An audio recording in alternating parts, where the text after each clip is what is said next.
లండన్లోని చారిత్రాత్మక లార్డ్స్ మైదానంలో ఇంగ్లాండ్తో జరిగిన మూడో వన్డేలో భారత మాజీ captain hitman Rohit Sharma వీరోచిత సెంచరీతో చెలరేగాడు. అయితే సెంచరీ పూర్తయిన తర్వాత ఆయన బ్యాట్ పైకి లేపకపోవడం, లార్డ్స్ మెంబర్స్ బాల్కనీ నుంచి వచ్చిన స్టాండింగ్ ఓవేషన్కు పెద్దగా స్పందించకపోవడం తీవ్ర చర్చనీయాంశంగా మారింది.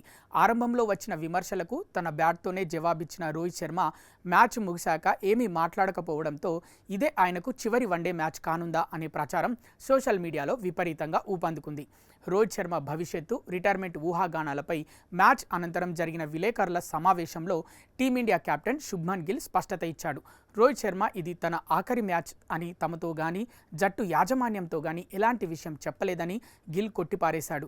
ఇవన్నీ కేవలం మీడియాలో వస్తున్న పుకార్లు మాత్రమేనని, అందులో ఎలాంటి నిజం లేదని స్పష్టం చేశాడు. విమర్శలు వస్తున్న వేళ రోహిత్ శర్మ ఆడిన హిస్టారికల్ ఇన్నింగ్స్ జట్టుకు ఎంతో ఆత్మవిశ్వాసాన్ని ఇచ్చిందని గిల్ కొనియాడాడు. రోహిత్ భాయ్ గత కొన్నేళ్లుగా ప్రపంచంలో ఎక్కడికెళ్లినా అద్భుతమైన ప్రదర్శన చేస్తూనే ఉన్నాడని అన్నాడు.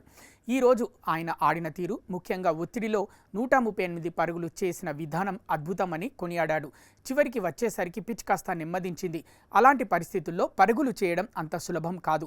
కానీ ఆయన శ్రమించిన తీరును చూడటం నిజంగా ఓ కంటికి పండగలా అనిపించింది అని రోహిత్ శర్మ ఇన్నింగ్స్ను ప్రశంసించాడు.